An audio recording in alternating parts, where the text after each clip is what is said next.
sekalian. Pertama-tama marilah kita panjatkan puji syukur kehadiran Tuhan Yang Maha Esa karena pagi hari ini kita semua bisa hadir dalam forum diskusi dalam keadaan sehat walafiat. Forum diskusi ini kita gelar dalam rangka agenda setting, yaitu proses awal sebelum suatu kebijakan dirumuskan.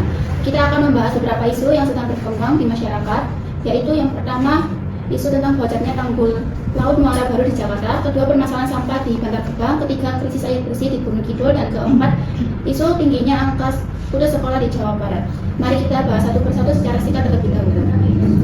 Isu pertama yaitu bocornya tanggul laut Muara Baru di Jakarta. Seperti kita ketahui bahwa tanggul ini merupakan infrastruktur yang melindungi kawasan pesisir Jakarta dari banjir rob. Apakah ada yang menanggapi terkait isu ini? Baik, terima kasih Bu Renata. Terkait isu tanggul Muara Baru ini memang menjadi perhatian penting dari kami ya. Bocornya tanggul Muara Baru ini mengancam keselamatan warga di daerah pesisir.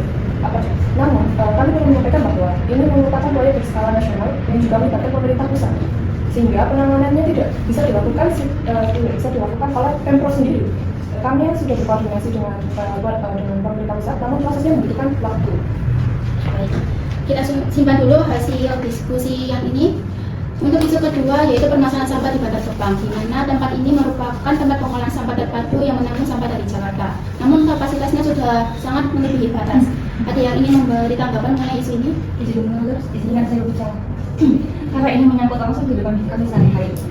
Saya tinggal tidak jauh dari kawasan Bantar Gebang. Kondisi di sana sangat memprihatinkan.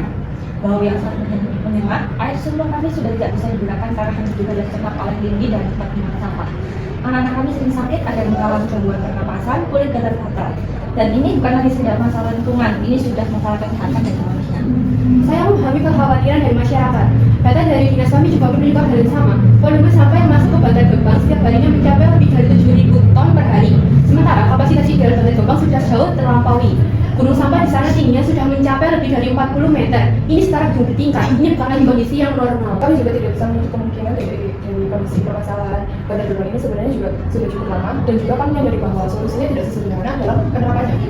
Diperlukan kebijakan yang komprehensif, mulai dari pengelolaan sampah dari hulu, peningkatan fasilitas daur ulang, hingga solusi jangka panjang untuk mengurangi ketergantungan pada satu tempat pembuangan akhir saja. Baik, isu ini terdengar sangat kompleks dan berdampak luas. Mari kita catat dahulu. Mari lanjut ke isu ketiga. Isu ketiga yaitu isu krisis air bersih di Gunung Kidul, di mana wilayah ini secara geografis memang sulit untuk mendapatkan sumber air karena kondisi tanahnya yang berkabut. Setiap musim kemarau masyarakat harus membeli air bersih dengan harga yang cukup mahal. Dan isu keempat yaitu mengenai tingginya angka putus sekolah di Jawa Barat, di mana data menunjukkan bahwa masih banyak anak-anak usia sekolah yang tidak bisa melanjutkan pendidikan mereka, terutama di area pedesaan dan kawasan terpencil. Ini juga merupakan isu yang sangat kompleks karena berkaitan dengan masa depan dan generasi muda.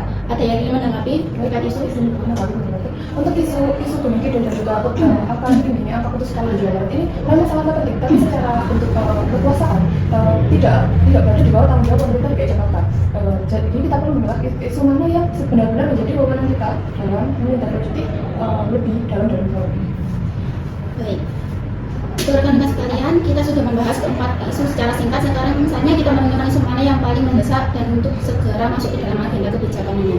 Saya ingin mendengar semua pihak dari keempat isu tadi, mana menurut kalian isu yang paling penting dan harus segera ditangani. Izin menurut Ibu Renata, dari sudut pandang masyarakat yang terdapat langsung, itu sampah Bantar Gebang ini yang paling besar. Dampaknya bukan hanya dirasakan oleh warga Bantar Gebang saja, tetapi juga mempengaruhi seluruh warga Jakarta, Bekasi, yang sampahnya dibawa ke sana. Ini masalah lingkungan, kesehatan, sosial, semuanya jadi satu. Kalau tidak segera ditangani, saya khawatir akan semakin banyak warga yang jatuh sakit dan kondisi lingkungannya semakin rusak. Saya sependapat, dari sisi teknis dan data lapangan yang kami miliki, isu Bantar Gebang memang paling kritis saat ini. Kalau kita lihat dari kriteria agenda setting, isu ini hampir memenuhi semua indikator urgensi. Yang pertama, ada dampaknya luas. Yang kedua, sudah berlangsung lama. Ketiga, potensinya memburuk sangat besar jika tidak ada kebijakan yang serius dalam waktu dekat.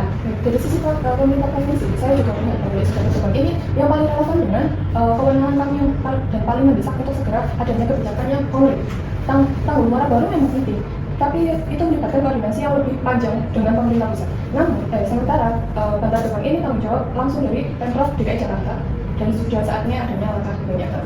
Baik, tampaknya semua pihak setuju bahwa permasalahan sampah di Bantar Gebang adalah isu yang paling mendesak dan harus segera diangkat dalam agenda kebijakan ini.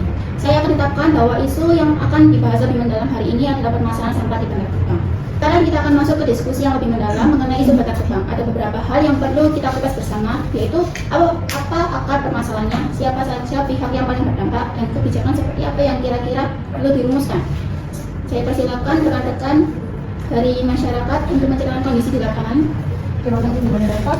Begini Bu, rekan-rekan kalian, kami yang tinggal di sekitar Bantar Gebang ini sudah merasakan dampaknya selama bertahun-tahun. Setiap pagi bau busuk yang menyengat masuk ke rumah kami, jendela-jendela tidak bisa dibuka, anak-anak kami tidak bisa bermain di luar lapangan dengan bebas. Yang lebih mengkhawatirkan lagi, sumur-sumur warga di sekitar sini sudah tidak layak pakai karena diduga tercemar oleh limbah, yaitu cairan yang merembes dari tumpukan sampah tersebut.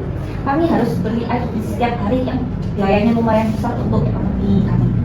Belum lagi soal kesehatan, penyakit ispa atau infeksi saluran pernafasan akut itu sudah menjadi hal yang biasa di sini. Kami sudah sering melaporkan ini ke RT, RW, bahkan ke kelurahan, tapi rasanya belum ada tindakan yang benar-benar keras. Saya ingin bersama yang kita disampaikan oleh perwakilan masyarakat. Kami memahami betul bahwa perusahaan ini dan kami juga tidak peduli akan isu ini. Sejauh ini, Pemprov DKI sudah mengalokasikan dana operasional untuk pengelolaan TPSD Bantar Gebang, termasuk untuk program pengurangan emisi gas metana yang dihasilkan dari tumpukan sampah tersebut. Tapi memang kami akui permasalahannya sudah terlalu besar dan program-program yang ada belum cukup untuk menjawab tantangan yang ada di lapangan. Permasalahan utamanya adalah kita tidak ada kebijakan pengurangan sampah yang serius dari sumbernya, yaitu tingkat rumah tangga dan juga industri di Jakarta. Betul apa yang disampaikan oleh Pemprov tadi. Dari data kami juga, rata-rata setiap orang Jakarta menghasilkan sekitar 0,7 hingga 0,8 kg sampah per hari. Kalau dikalikan dengan jumlah penduduk yang lebih dari 10 juta orang, angka ini sangat besar. Dan sebagian besar sampah itu berakhir di TPSD Bantar Gebang. Masalahnya adalah sistem pengelolaan sampah kita yang masih sangat bergantung pada pola kumpul, angkut, buang. Tidak ada pemilahan, tidak ada pengurangan di sumber, tidak ada infrastruktur daur ulang yang memadai. Ini yang perlu dibenahi dari hulu ke hilir. Nah, itu yang kami pertanyakan juga. Kami dengar ada program bank sampah, ada program pemilahan sampah, tapi kenapa di lapangan kami tidak merasakan hasilnya? Apakah program-program itu benar-benar berjalan? Apa hanya dilakukan? Pertanyaannya sangat kritis dan saya hargai. Memang ada kesenjangan antara program yang direncanakan dan program yang diterapkan di lapangan. Bank sampah misalnya, sudah ada banyak di kelurahan, tapi partisipasi masyarakatnya masih rendah karena minimnya sosialisasi dari pemerintah. Ini juga perlu kita perbaiki. Perlu ada kebijakan yang lebih tegas dari pemerintah, disertai dengan edukasi yang masif, dan tentu saja anggaran yang lebih memadai lagi. Baik, saya ingin menambahkan satu poin lagi, yaitu selain permasalahan teknis dan anggaran, ada juga isu sosial yang tidak bisa diabaikan begitu saja. Di sekitar Bantar Gebang ada ribuan pemulung yang hidupnya bergantung pada sampah yang datang ke sana setiap harinya. Kalau kita tiba-tiba menutup atau mengurangi volume sampah secara drastis tanpa adanya solusi alternatif untuk mereka, kita akan menciptakan masalah isu yang baru. Jadi kebijakan yang kita rumuskan harus benar-benar mempertimbangkan dari semua pihak. Setuju. Dalam konteks agenda setting ini, kami ingin merekomendasikan beberapa poin yang perlu masuk dalam rumusan kebijakan ke depannya.